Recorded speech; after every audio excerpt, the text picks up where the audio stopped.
Hi guys, I am Tina Moenck. I am the author of the Soap Making Handbook Volume 1 and the creator of the e-course Masterclass Advanced Soap Formulations.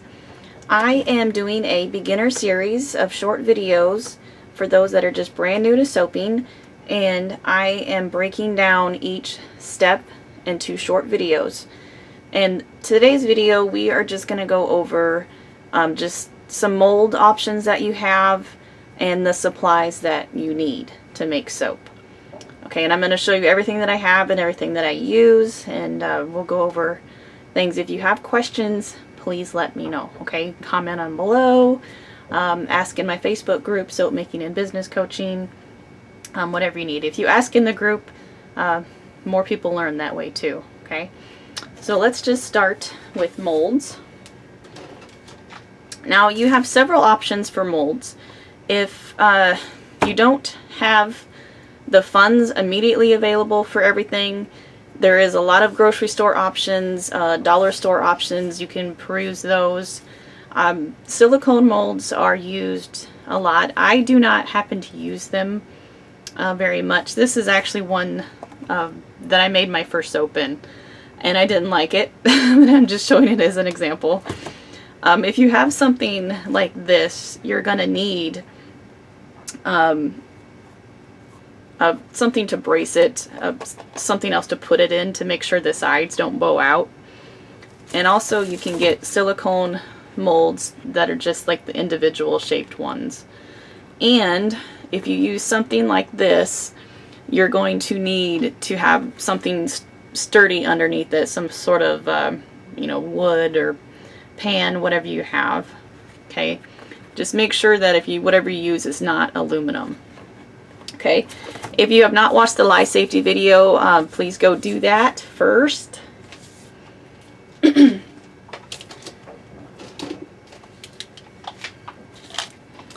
This is what I use. I have wood molds that I line with freezer paper. The freezer paper you can get at Walmart, and I do have a whole nother video on how I line my wood molds if you would like to check that out. I do have these wrapped in saran wrap because they do allow some air to kind of get through on the cracks, so I do wrap them up in saran wrap. And these are they do have a clip that comes off so they break apart, so I can easily get the soap out, and I will show you the whole process with that too.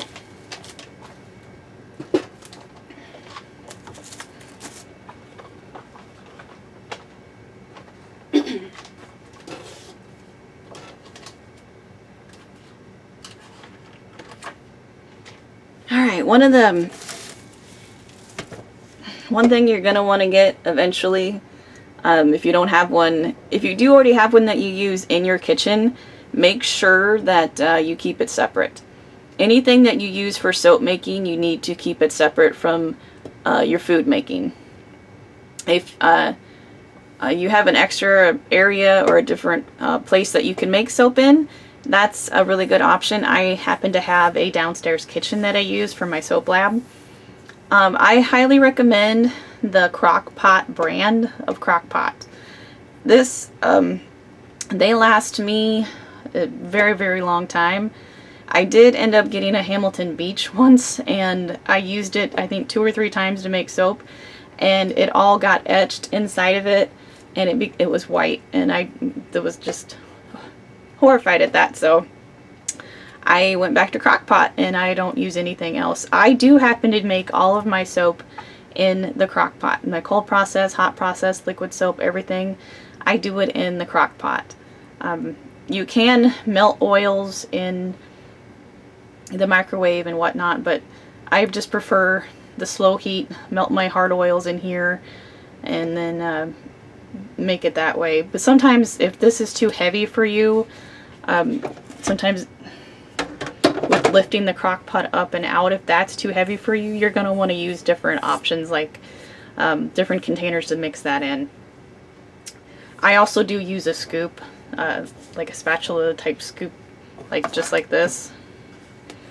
So I'll do that too, to scoop soap out of it so I don't have to lift it as much. One of one of the biggest things you're going to want to invest in is a stick blender. You can use a whisk if you want, but you're going to be stirring a really long time. And I'll show you in the trace video and all of that how that works. But this is an all-clad stick blender. These are expensive. I think when I first started, I used a Cuisinart. I think it was $20 or $30. It worked really great for quite a while. But for the beginners, just get the cheaper things, try it out, see if you like it. If you don't, then you're not out much. But if you decide to take this on and do a lot more of it, it becomes a really big hobby. You know, in a couple of years down the road, it might become a business if you so choose. Then you're going to want to invest in the better things. So I wanted to show you the all-clad. And let me get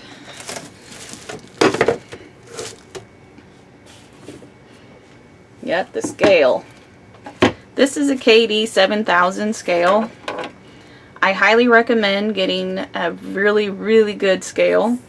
Even if you're just going to be making this for yourself or your more friends and family, it is very important that you have a very good scale that weighs in ounces and grams. Okay, that's very important. We never ever go by the volume weight. Like on measuring cups where it says the ounces right here, that is the volume. Okay, that's fluid ounces. That's not correct. If you put this on there, tear it out, and then you add oil and you're trying to get to 8 ounces, that will not be 8 ounces. Okay, so we always go by the ounces and grams that we get on the scale. Okay, and never use measuring cups either. This is what we do. This is how we get accurate recipes. Okay, and high heat spatulas are a must. They handle the heat very well. This spatula of mine, I've been using it for years, and it's still looks really good. So you just want to have some extra, you can have a spoon around too for scooping oils and butters, and you also want to make sure that you have some sort of measuring spoon set. If you need to do, like teaspoon of salt, teaspoon of sugar, tablespoon of clay, you want to make sure that you have that handy. And I'll do another video on mixing colors, but the little mini frother here is great to have for that as well. It'll mix just the small amounts up for you really easy.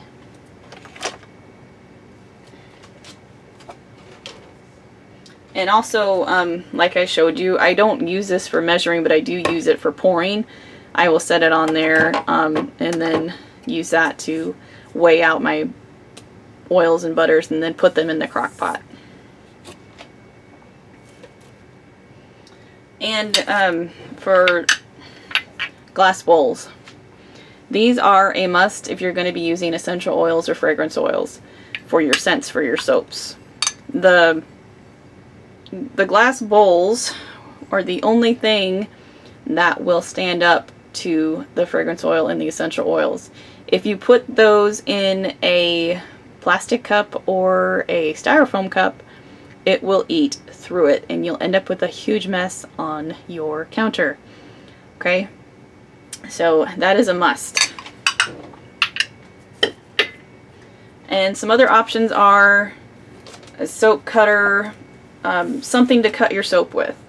I have a multi-bar cutter. I don't do single cuts anymore, but you can get some sort of big heavy-duty knife, miter box, and I'll go over those in the cutting video when we get to that part. But you also need to have drying racks, and you also need to have an infrared thermometer. Soap making is very highly dependent on temperatures. This is my bad boy that I got right here. This is a Porter cable, and it also was about $70, but for beginners you can get something like this. just the little cheap thermometers. You can get them for 10, 15 bucks. But I happened to go through a few of those. They quit working on me, and this one has lasted me a really long time. I think the battery in the bottom of it lasted me a year. I have not had any issues with that. And of course you need your oils, and you also need lye. And you also need your PPE, which all of that was mentioned in the lye safety video. And that's your personal protective equipment you need. Okay, you need to make sure that you have gloves. These are the ones that I recommend, the Solvix gloves.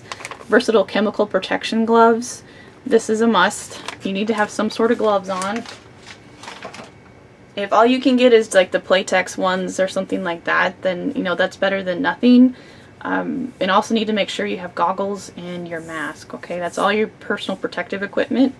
And you always want to make sure that you soap with pants on, shoes on, long sleeves. I happen to have a lab coat that I wear over my clothes, just protect my clothes as well from soap spatter. But you're also going to need distilled water. Distilled water is the only type of water that I recommend. Storage containers, and I'll go over a whole nother video on that. And also 91% rubbing alcohol is a really good option as well for helping prevent soda ash. And I will do a whole nother video on soda ash. And then you also need something to figure it out for packaging and things like that. So that will also be in another video. So if you have any questions, please let me know. You can leave them below. Ask in the group as well too. But that is pretty much basically what you need. And I will see you in the next video.